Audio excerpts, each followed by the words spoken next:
We're standing on David R. Francis Quadrangle, which is more commonly known as the Quad. The 6 columns that you see behind me used to be a part of Academic Hall, but that burned down in 1892 due to an electrical fire. If you look along 8th Street, which is also known as the historical avenue of the columns, you'll see the columns of the Columbia City Courthouse.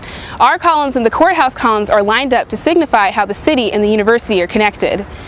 The columns are also the host of many MU traditions, such as Tap Day, Tiger Walk, and Senior Send-Off.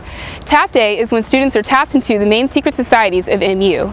Tiger Walk is when freshmen stand on the quad and run through the columns towards the university, and at the end of their journey during Senior Send-Off, they run the other direction towards the city. During these main events, you'll see the 4 banners of respect, responsibility, discovery, and excellence, which are the 4 pillars of the university, hanging between the columns.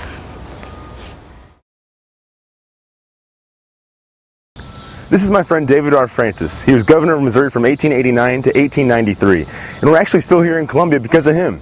In the late 1800s, an academic hall burned down. A lot of people wanted to move this entire university to Sedalia, Missouri. However, due to the efforts of David R. Francis, it did stay here in Columbia. So we have a lot of respect for David R. Francis, and actually our quadrangle is named the David R. Francis Quadrangle. They say if you rub his nose, you're destined to get an A on your next test. So you always got to rub it for good luck.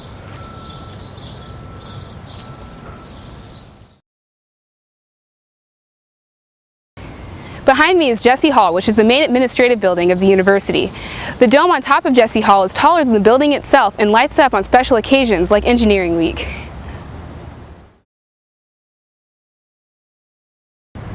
Lapry Hall houses the School of Engineering. It is known that the mascot of the engineer is St. Patrick, which is why we're standing in front of a shamrock. It's rumored that if you go across the shamrock, you're destined to marry an engineer.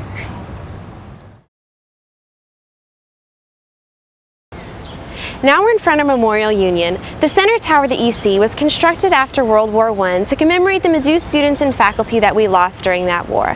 Their names are actually etched in the archway, and out of respect to them and any fallen soldier, when we walk underneath, we speak in hushed tones and tip our caps. The north and south sides have been built since then to commemorate any soldier that we've lost post-World War I. Inside, it's just a place for students to hang out, study, maybe grab a quick bite or a Starbucks in between classes. We also have Jesse Wrench Auditorium and different meeting areas.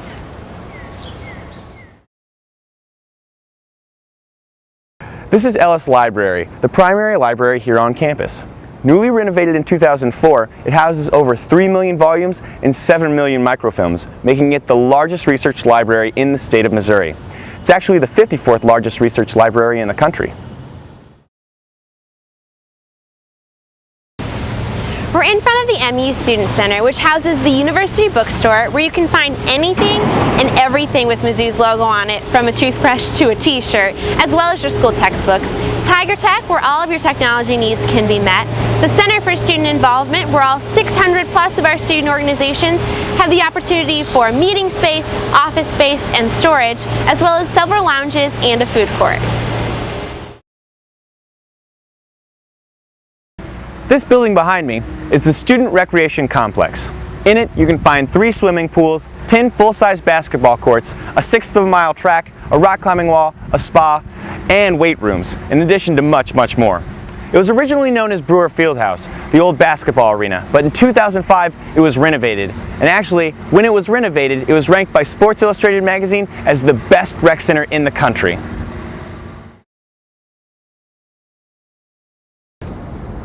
This is Stankowski Field.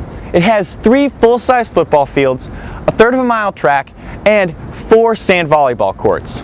It's now used for intramural sports and basic student recreation, but it was once known as Rollins Field, where our football team used to play, and is actually the birthplace of homecoming. The tradition of homecoming was created right here at MU in 1911 and has since become a basis for all homecoming celebrations across the country. Part of our homecoming celebration is our homecoming blood drive, which is actually the largest blood drive in the country.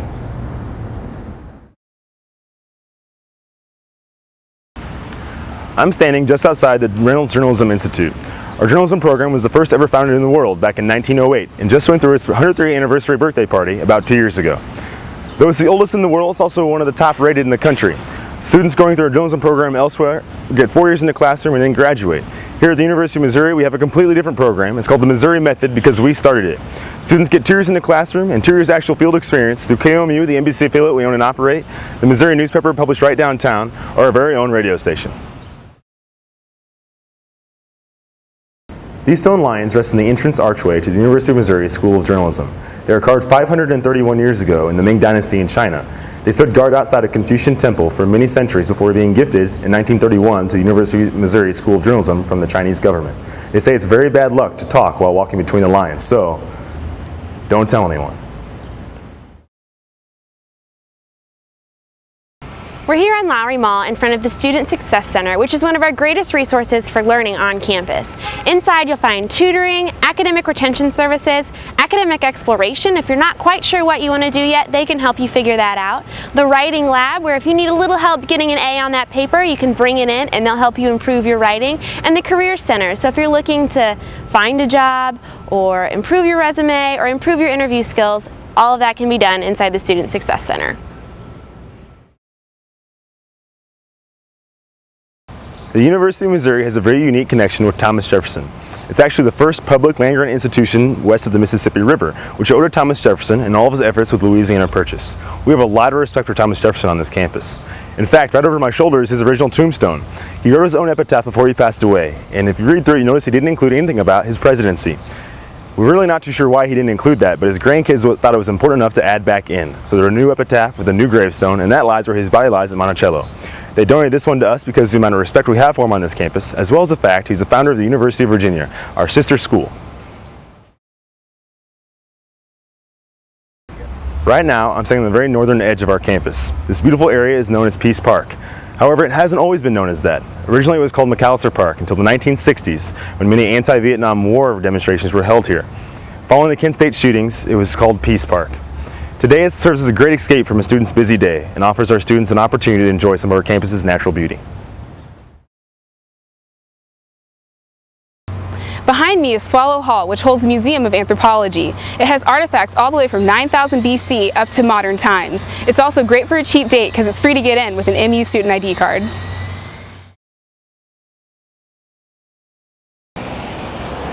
In addition to housing the School of Fine Arts, the Fine Arts Building also has practice rooms, the Reinsberger Theater, and the Whitmore Recital Hall.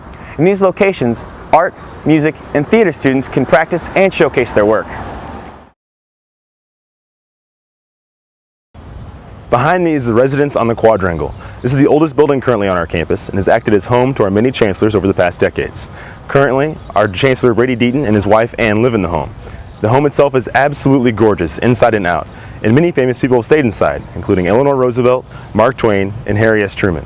It's also haunted by a ghost if you enjoy ghost stories. First Chancellor's wife Alice died in childbirth on the 3rd story.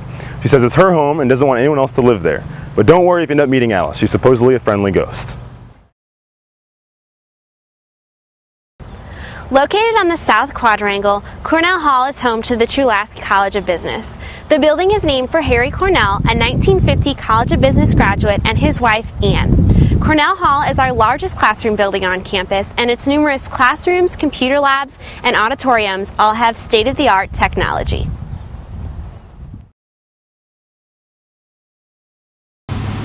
Right now I'm sitting with Beetle Bailey, Mizzou's famous comic strip character created through the genius of former student Mort Walker. He's seen here lounging in a recreation of the booth from the Shack, a hangout frequented by Mort Walker from his student days. The sculpture was dedicated in 1992 and rests in the general location of the Shack, which burned on Halloween 1988. A $60 million project, the Life Sciences Center houses 44 research laboratories, multi-purpose equipment rooms, and computer teaching laboratories. This facility is focused primarily on research, especially in food, health, and the environment. Behind me is Hill Hall, which is the main administrative and classroom building of the College of Education. It was built in 1951 and was named after A. Hill, who was the president of the university between 1908 and 1921.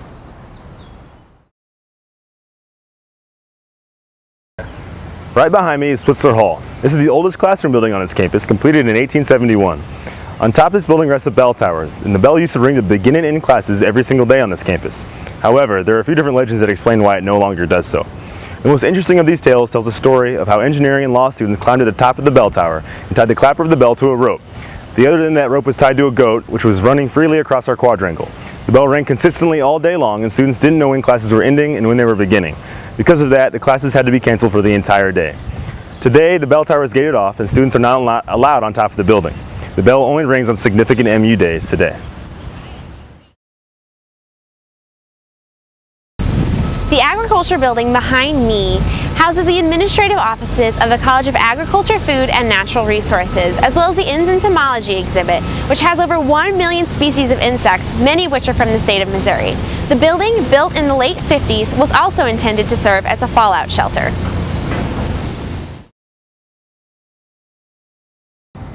Right now I'm standing in Tiger Plaza, located in the heart of our campus on the edge of our southern quadrangle.